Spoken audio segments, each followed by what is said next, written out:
Welcome to part 2 of my Super Mario review. In the first one, we got to see the introduction to the history of Nintendo and pretty much how this started out and how they really exploded when video games came out.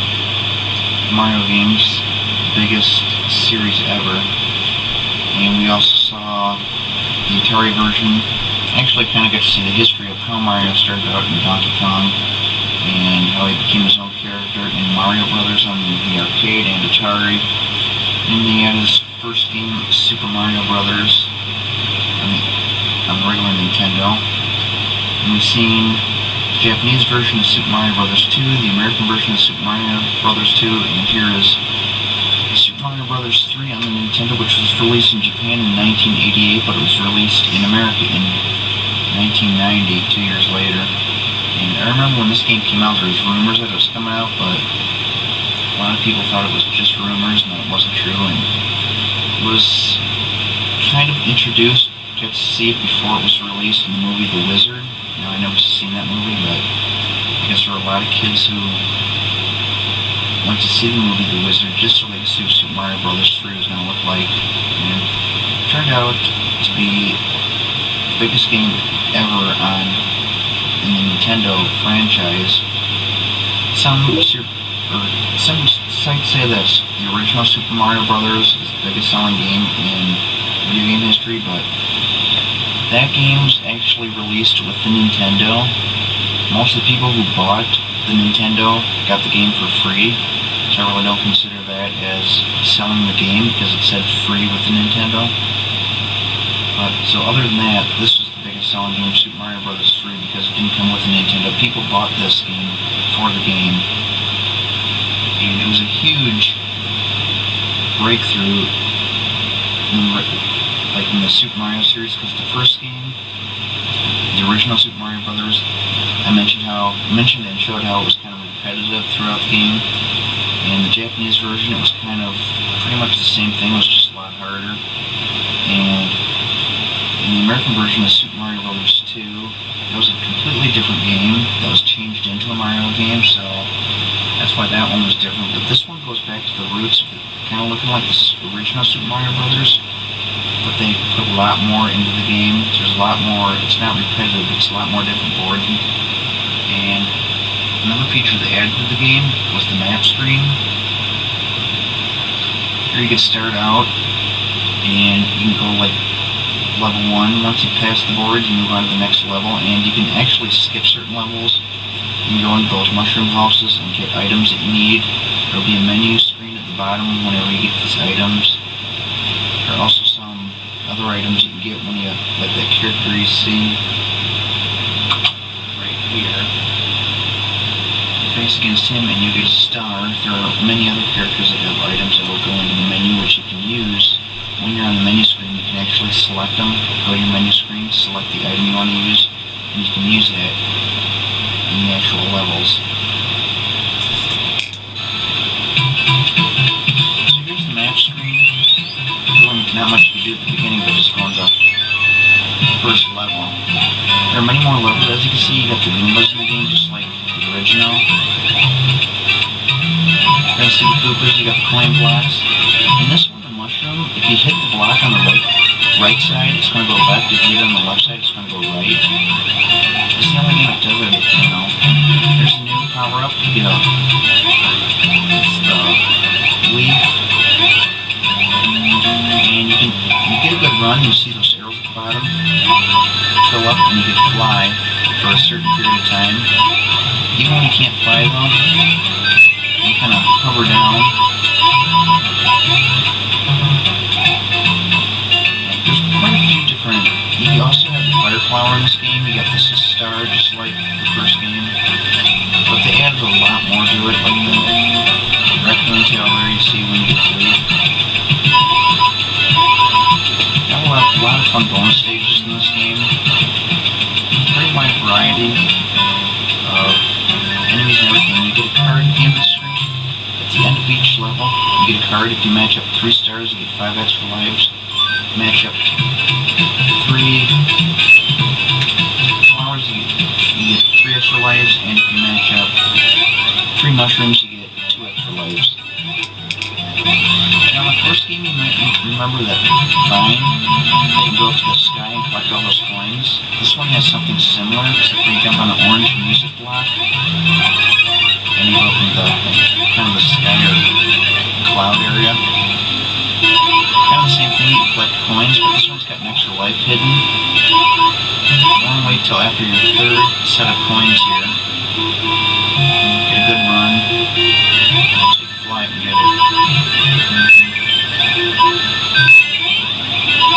Just like the original game, collect 100 coins, you get an extra life. It's also got the time limit like the first game. It's also got the points, which are unnecessary. And the specific level's got a secret hidden passage where you can get a warp whistle. Now, I never use the warp whistles in these games, but I still collect them just in case I ever get stuck in the board. I want to warp to the next one. So if you watch my playthroughs, it's one thing you never see in Mario games is using warp.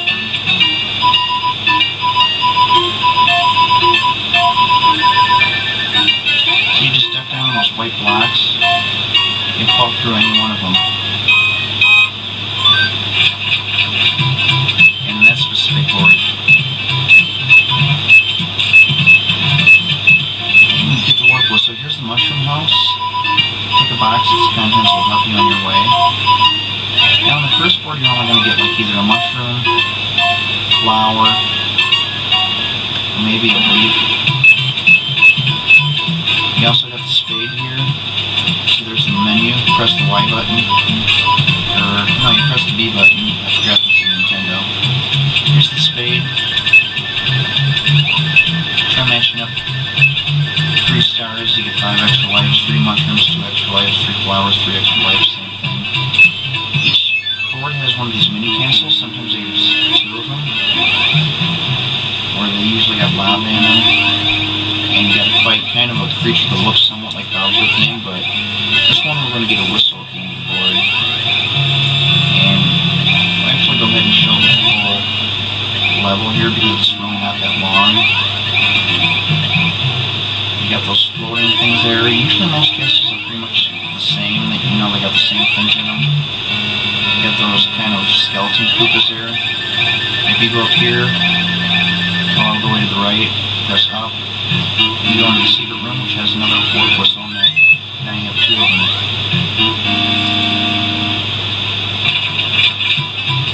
Now for this character right here, you touch him, you automatically go into this stage. Kill him. Now, out of all the blocks, sometimes the very last one has a fire flower in it, like you see there. And sometimes the 4th to last one has a leaf in it. It's completely random, though. You never know. You're going to get a star there as you move on. The characters in the other boards will have much better items than just a star. Now, usually to get the star, you want to get a good run and jump right when you get there. As long as it's enough room between the pipe and the card box, you usually always get the star, so it's pretty easy to get 3 stars unless there's some boards that are kind of harder to get. Another thing this game introduced in the Mario series is auto-scrolling boards that keep moving, and so you can't go back. Now in the original Super Mario Brothers, the board would move as you move, and you couldn't go back any further. This one just keeps on moving. So it's something new in Super Mario Brothers 2. You can go back and forth through the levels. And in this game, you can do the same for most levels, but when you get these auto-scrolling ones, it keeps pushing you.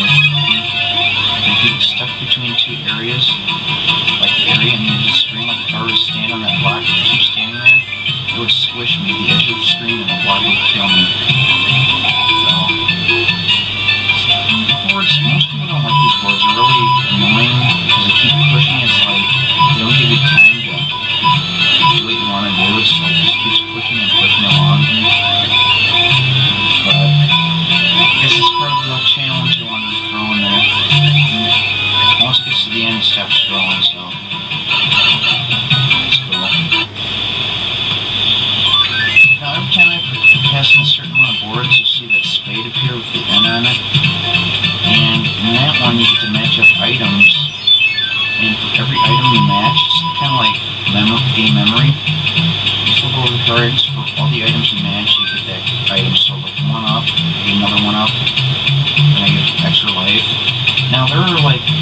maybe 6 or 7 different patterns. I have them all written down, so that's why when you see me playing this game, I usually get them all the time.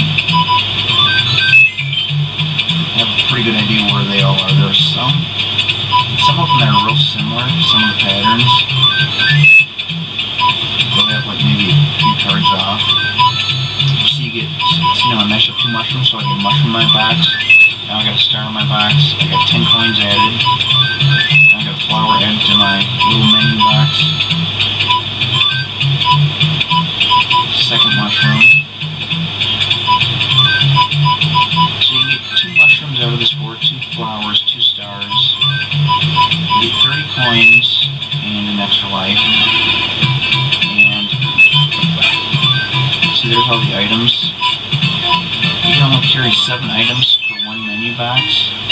And you can have up to 4 different menu boxes by pressing up and down on the arrow keys.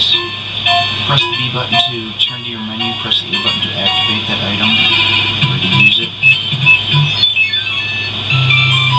And at the end of every world, you got one of these castles here, where you have to, it says the king's been transformed, you gotta get the magic wand, so it's basically a final boss level. And each one you gotta go up in this ship that flies through the air. And they're pretty much very similar. They got these cannons. And they got the original cannons like that from the original Super Mario Bros. Game. Those can never shoot if you're standing on them.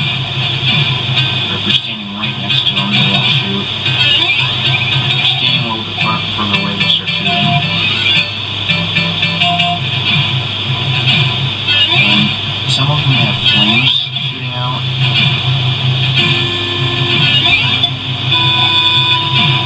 The thing is, you can jump on them.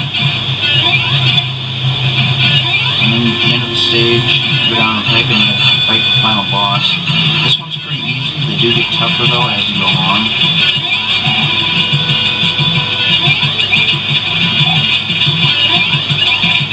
You just gotta jump on them 3 times. That's one thing I noticed about Mario games. They do everything in 3s. You gotta match up the 3 cards. You gotta jump on the bag bags 3 times.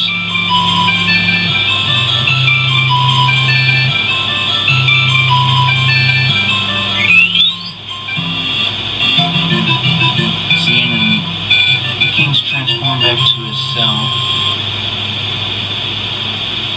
You can also play 2 players on this game, but it's pretty much like the first one. Just 1 player gets certain progress. At the end, you always get the letter from the princess, and you also get items. At the end of the first board, you get this P-wing. Now you use that and you'll be able to fly the whole time. See your P arrows at the bottom? Those will be fully charged throughout the entire stage. You'll be able to fly throughout the whole board. I usually like to save most of those items for areas that need them. You may also notice that all the boards kind of change. Like this one is pretty much all the worlds are. This is like a desert world. Actually, it's called Desert Land. And all the stages kind of have a desert scenery in them. 3 is Sea Land. Maybe it's Sea World. Yeah, I think this is Desert World, and the 3rd one I think is Sea World or Sea Land.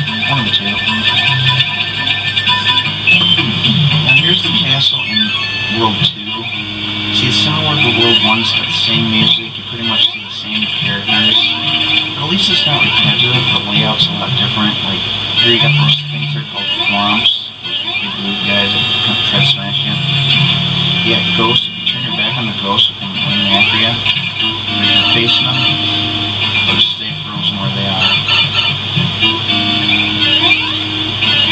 You can use your tail to get some of the enemies, like the Koopas, the Goombas, and many other enemies. There's some enemies that won't work against, like the thwomps or the ghost.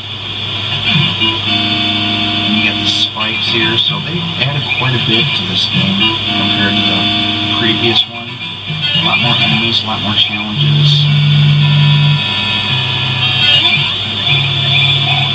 A lot more power-ups, different suits you can use. And you always got this guy at the end of these castle boards. You just gotta jump on him 3 times. You just gotta time it right. If you jump on him when he's down and his spikes are up, you you'll get count as hit against you. And that's one good thing about this game compared to the first game is when you get hit, let's say you got firepower or your leaf, you get hit, you won't turn into a little Mario. So you can use the star, I just activated the star. And that's how you get that guy. Get a musical block, you can use that to put those guys to sleep on the map screen. And we'll put them to sleep for two stages. After you play two stages, we'll go back to being awake and walking around. Now here's a secret passage I didn't know about for like 20 years. You break that very top rock, you come over here, there's another mushroom house. Over 20 years I've been playing this game, I never knew about this until just recently. Frog suit, I usually only use that in one stage in level 7, or world 7 I should say. You got these two guys with the fireballs. You get another warp whistle, so that's 3 warp whistles you have, and you really don't need 3 of them, so once you get all 3 of them, you get more than enough. Pretty safe. Because if you use a warp whistle in level, or in world 1, you get to choose between world 2, 3, and 4. If you use it in world 2, 3, or 4, you get to choose between world 5, 6, or 7. If you use it in world 7, you get to go to world 8, and that's the final world. Here you can see they got the chain chomps, which is a new enemy introduced in this game. You'll see some new enemies in this game that weren't in the first one. For the most part, you got Koopas and Goombas.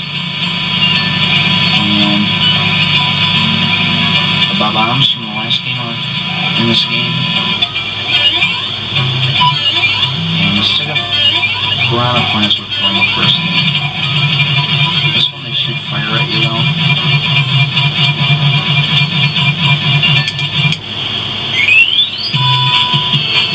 World 3 is Waterland. A lot of water stages in this one. Now in the first game I hated the water levels, but this one they're not too bad. They're not quite as challenging and more fun.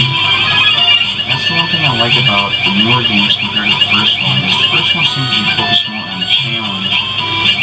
And although there was quite a bit of different challenges in future games, there was a lot more fun to them rather than just challenge. You get another fire flower there if you need one, but I don't need it. I usually don't like to get them if I don't need to in case I get hit. You can always go back and get them when I do need them. Now, if you get firepower, you can also defeat the mini Bowser of the castles. Hit them 5 times. So it's just like in the first game. If you got firepower, you can kill Bowser with the fireballs. In that game, you jump over him. In this game, you can jump on top of him. I don't know if that's exactly Bowser. It kind of looks like a version of Bowser, but at the end of the game, it's completely different Bowser. There's another bonus if you get the hammer. Usually you'll get hammer by this point. Find it, select it, and you press that rock there. Take this little canoe. You can go to all these bonus stages. Pick up all these different items. That's not kind of a game glitch. It shoots green fireballs. If you get fire, for some reason in this area it's green. Maybe the frog suits. I only like to have one of them, but unfortunately you don't get to pick and choose what you get. It's just kind of random. So fire flowers are usually what I prefer. One frog suit's fine, or raccoon tail, feather, or leaf, whatever you want to call it. In this game it's a feather or a leaf. In the next game, Super Mario World, which I'm going to be showing, it's a feather. I always get the two mixed up. And about 19 out of 20 times when I try this stage, match 3, I fail. I usually get 1 out of every 20 times.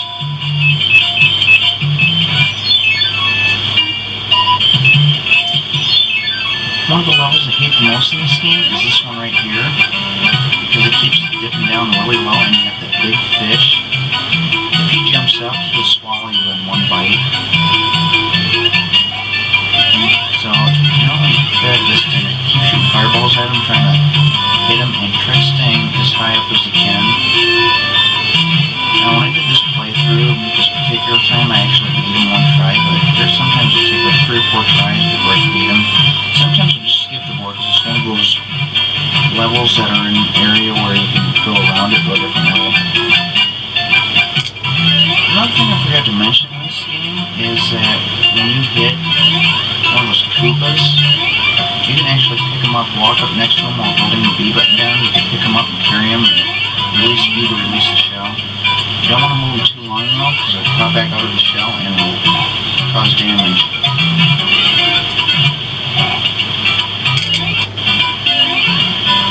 Now here's World 4, which is Giant Land. That's one good thing that they did about the Super Mario games is they got something different for each world. The first one's Grassland, second one I mentioned Desert Land, third one is Waterland, this one's Giant Land, 5 you got Skyland I think. And it shows them all at the end too after you beat the game, it shows the names of the one, so yeah, World 5 is Skyland. We got World 6, which is Iceland. World 7 is Pipeland. And it's Darkland, which is kind of weird. And then when they actually did a remake of these games on the Super Mario All-Stars on the Super NES, they changed all the names, so kind of go over that too. On World 5 you got the sky, which starts out in the ground. After passing the first few boards, little castle, you get to go to this big mountain type like thing. And once you pass this stage, which is actually one of the more fun of the ones, most fun, I guess I could say probably the funnest of the boards, even though some people might claim that funnest isn't a word. It may not be proper English, but it's American.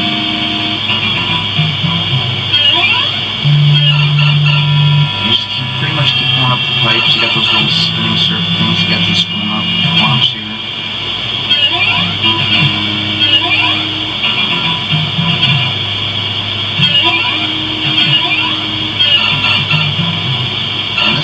Part I like best. You got the raccoon tail, swinging around and break blocks. Some of them have coins, extra lives. There's another enemy, those hopping blocks there. Right here's where you get a bunch of coins out of these side blocks. The other ones you gotta kind of time them just right, count the perfect time to swing your tail.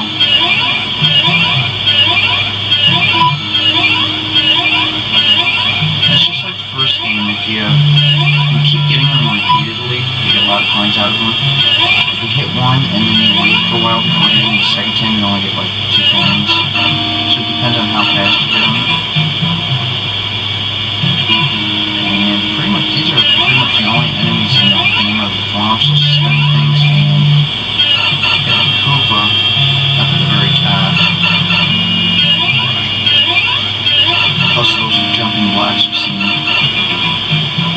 As the game progresses, you're going to keep seeing more and more enemies. A lot of the ones from the first game, you got like, I already mentioned the Koopas, the Goombas.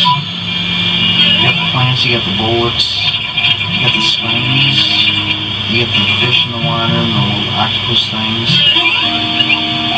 That's one problem with the Koopas. If you don't kill them with a fireball, or even come back, they're going to return. The only way to get rid of them for good is to shoot them with a fireball. Once you go up the final top pipe, here you are at another part of the stage, which is the sky.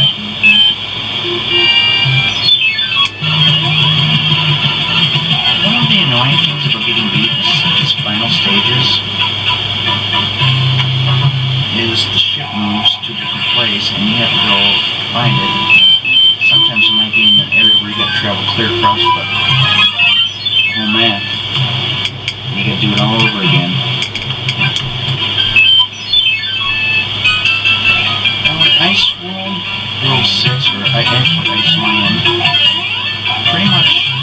every stage in this world has ice areas where you slide a lot.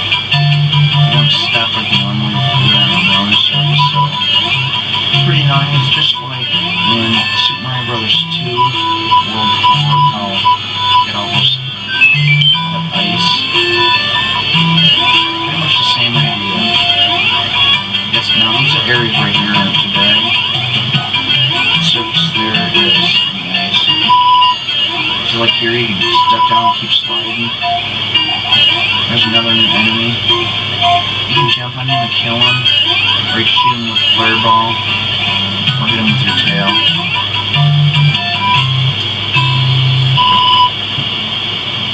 And let's look at the map. Each world has this different music too, which is kind of cool.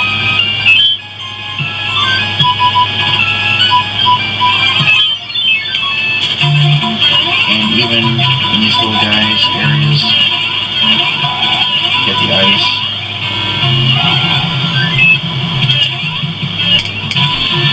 Here's a cool feature they put in the game is you get the ice, which are frozen in blocks. You have to shoot them with a fireball to warm them and get the coin inside. But they also have enemies. See the darker ones? Those are those little chomping things. You want to avoid hitting one of them. See, right now you can walk on them, but if you were to hit them with a fireball, it would open them up. And you can't step on them now.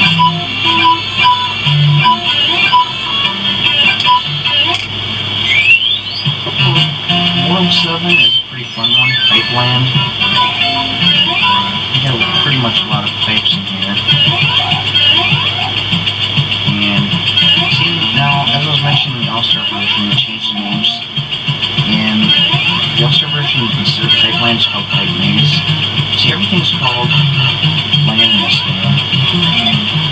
Every world's called, like, Grassland, Desert Land, but in the All-Star version, like, Level 3, for example, is called Waterland here, and in the All-Star version it's called Seaside. Pipeland is changed to Pipe Maze. Darkland is changed to something like the Land of Bowser, or the Valley of Bowser, the Land of Koopa, Valley of Koopa, something weird like that.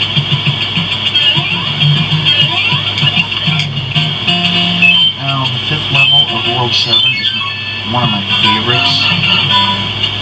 It's kind of like a fun puzzle, kind of like a maze. It's got a lot of pipes to go up, and you get a pretty much certain pattern of pipes.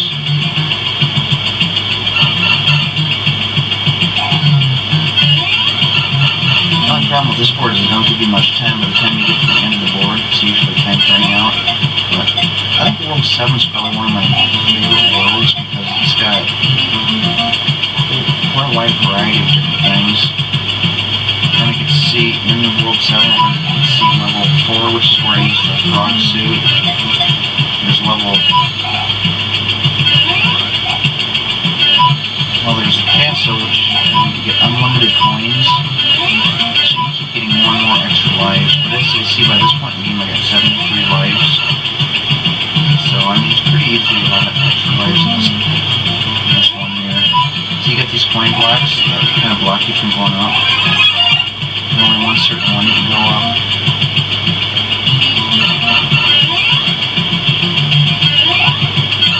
See, this one you get an extra life with a block.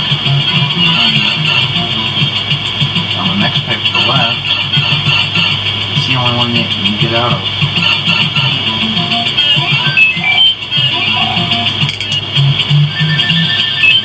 One in a rare occasion where I actually matched up all 3 of them, just so we can see what it looks like.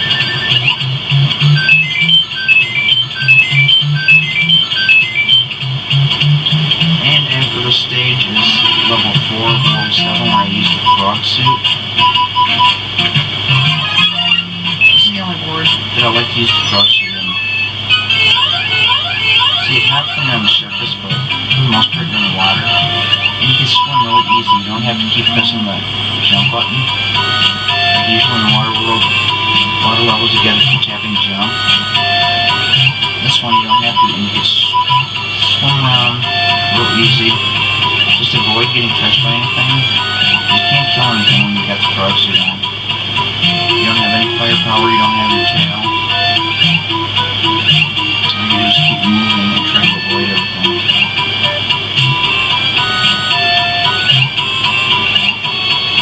This board was always really tough when I was younger. See, when you get hit, now you gotta keep tapping the jump button. By this point, if you get hit, you want to try getting a fire flower because, like, if you can't swim, you might as well have the ability to shoot. And there's a couple areas in this board where you can get the fire flower and at least have some type of defense. There's one right there where you can get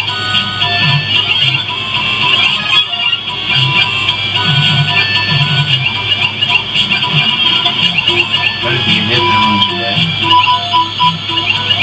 And you have that big guy shooting the fish out. You can actually kill that big guy with fireballs too.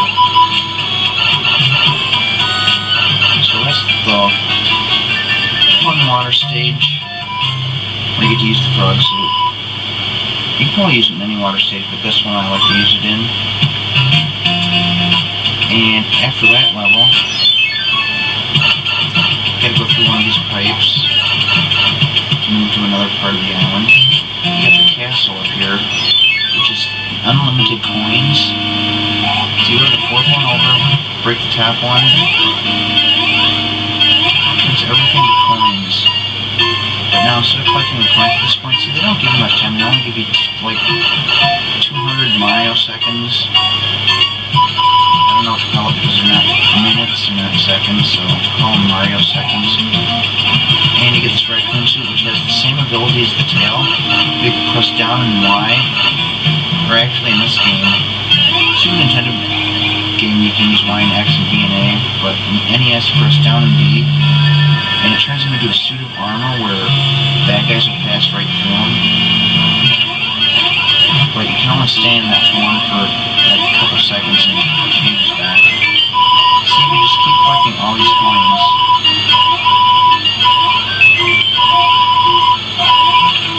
So it's like, back when I was younger, I used to keep doing this over and over. Keep going through and collecting the coins over and over again. And I keep getting extra lives. I get maybe like 4 or 5 per time until my time ran out. I'm sure you lose a game when your timer runs out, but you're getting like 4 or 5, so it's actually making coming out ahead every time you do it.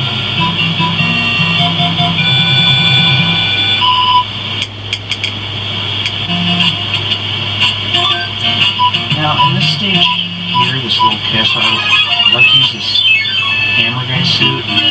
That's when you shoot hammers, just like any of the enemies who shoot hammers that fly up in the air. I can kill quite a bit of enemies. So now if I had the fireball, I would not be able to reach the plant with it. So I just keep running, jumping, and shooting until I kill it. You can also kill a ghost with it, which the fireballs can't kill. Now, I don't think there's really any way to kill them circular things, whatever they are. Disco balls, I guess. No, fire can kill all them plant creatures, but it's kind of hard to reach them in a stage like this, and there's also enemies that the fireball can't kill in the stage, so that's why I like to use the hammer suit. I also like to use every item at least once, find one stage where it's helpful in. It really wouldn't make much sense for a game to create these suits that are useless in any stage, so that's one good thing Nintendo's good at, those, to make sure that everything's pretty useful. Yeah, you can kill the thwomps too, I forgot to mention.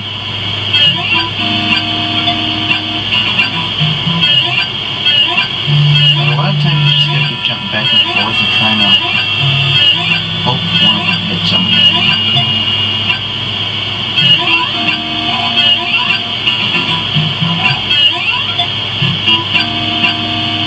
You got an area like this which would be hard to shoot a fireball and hit both of them. bottom one pretty easy, but the top one would be kind of hard to get.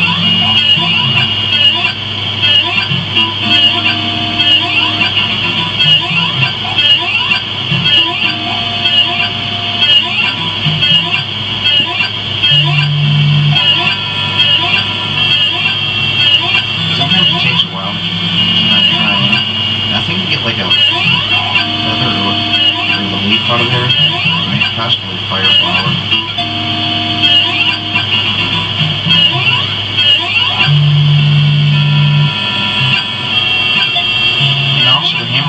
Pipes, as you might have noticed, which fireballs don't do. As you can see, sometimes it takes up a lot of time to run pretty low, but that's the last pipe you have to go through. Just getting down there is kind of hard to do.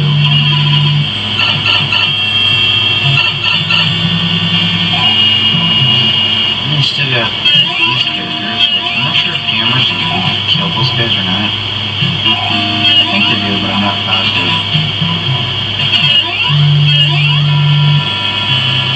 Once again, you gotta face that miniature Bowser, or the guy in the Bowser suit.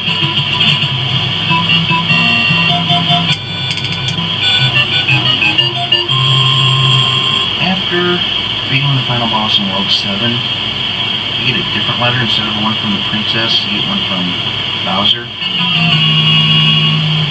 Calling himself King of Koopa, but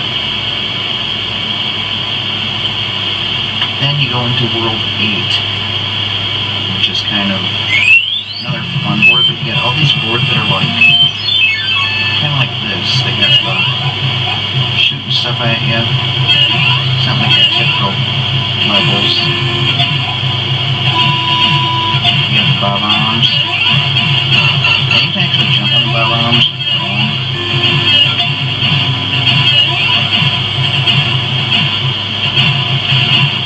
Bob-ombs to immobilize them, and then you come up just like you would a shell and throw it. But when they start flashing, you want to wait for it to blow up.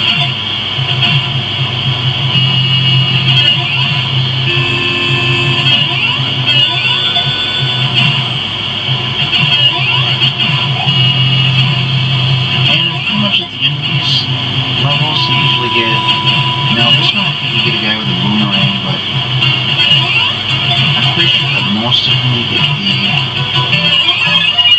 kind of like fake Bowser character.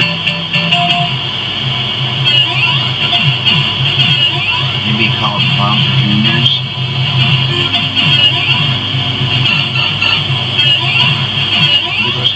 Get those guys throwing, look like they're throwing stars at you.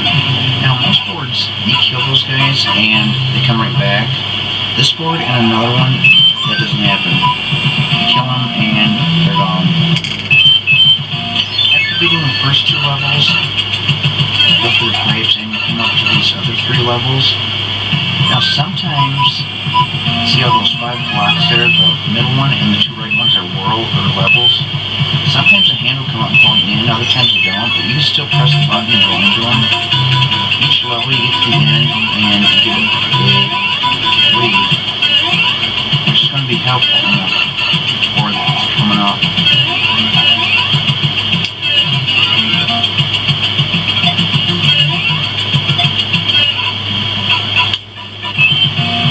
See, sometimes the hand will come up and pull you down. That's something you always want to be prepared for. You might want to have the star selected before going across those. See, you never know when it's going to happen. It's completely random. You don't know which board is going to pull you in. Once you get to the end, you get one of these leaves. And you can use them to get your raccoon suits. This next board up here is a really tough one.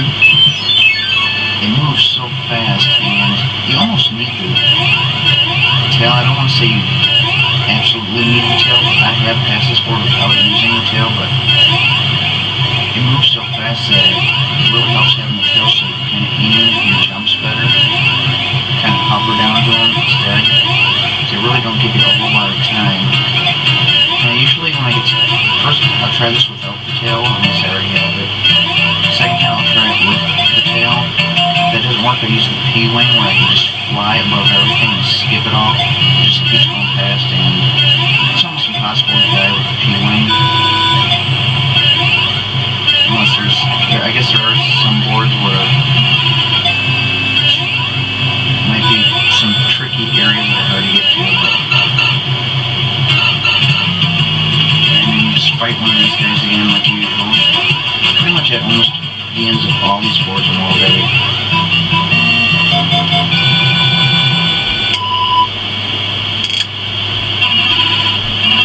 And then when you move on, they actually have these numbered levels, like level 1 and 2, but you can't see them until you actually get to it. After being at level 2 of World 8, another one of those little castles. This one's kind of interesting. It's kind of like another maze, but it's kind of like got 2 dimensions. It's like you start out on this side, and you can actually go to a door, through a door, and it's like you're in another. It's like 2 castles back to back with the doors, so you can either play inside one castle, or you can play inside the other castle, or you keep going back and forth. But either one you're in, see now you're like in a different. It's like kind of on the opposite side. So it's kind of like a wall dividing 2 castles, and they got doors here and there where you can go through, but either way you want to keep going to the right. So instead of getting confused trying to go through these doors thinking what one am I supposed to go through, just keep going to the right, and eventually you're going to find your way to the end.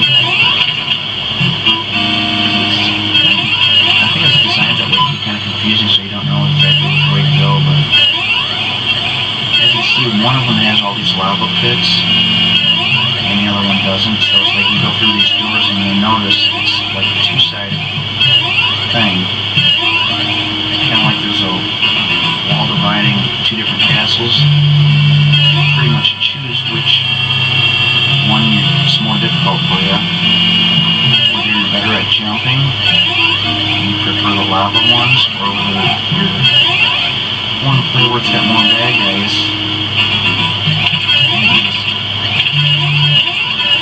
Right here. I'm going to break those blocks first before you get the question mark block, because that is a star.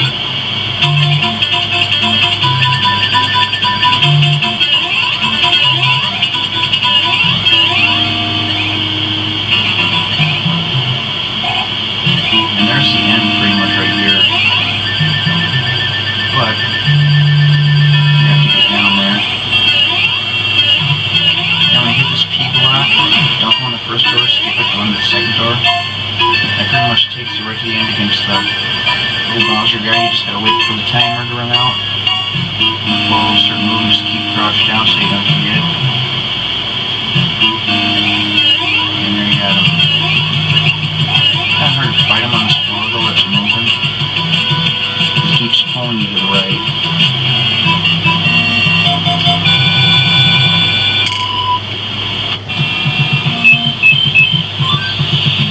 Finally get to the board, and I like to use the full raccoon suit.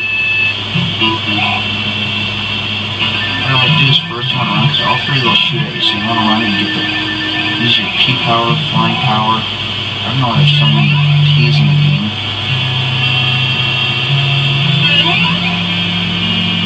You want to get a good run here and get up these before those things can touch you.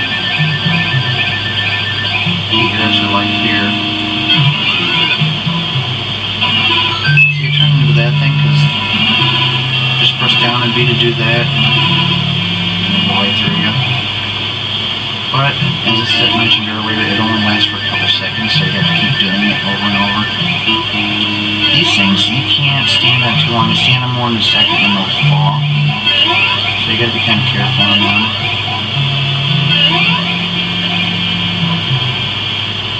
But for the most part, this gets super fun. Now that's the last one that shoots at you, the first one. The rest of these you don't have to worry about.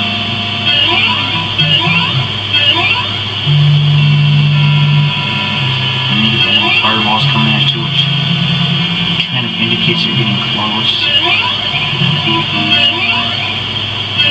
So you can't use your suit of armor here because if you stand on those too long, as I mentioned, see, one of them just fell because I stood on it too long.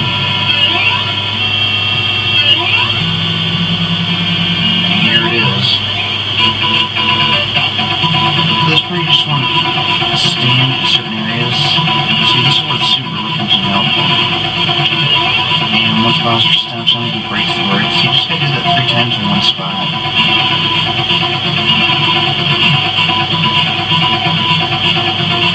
And Bowser's pretty easy in this game.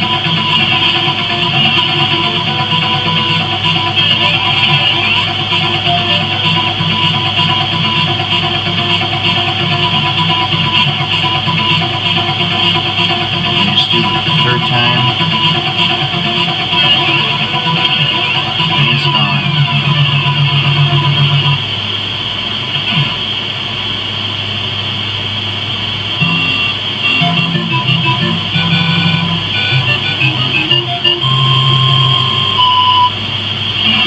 And the door opens, and here's where you save the princess. And this kind of freaked me out the first time I played it because it says, "Thank you, but our princess is in another castle." I kind of freaked out at first, like, what's going on? And she says, "Just kidding, ha ha ha." I thought maybe I had another world to play or something at first. But then at the end of the game, I think this has the best ending music out of all the Mario games. And the best ending. See, there's Grassland. See, now the names of all these lands are changed in the future game. We got Desert Land, which I'm not sure what, I forget what it becomes in the All-Star version, but I know Waterland turns into Seaside.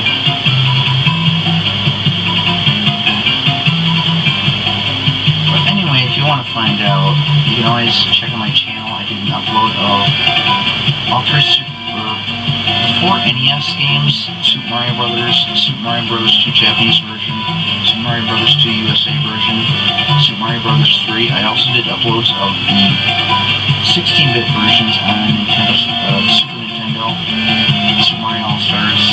So you can actually go ahead and watch my videos. The whole playthrough of this game was like 3.5 hours. So anyway, that's Super Mario Bros. 3. Hope you enjoyed it. Coming up after this was the Super Nintendo.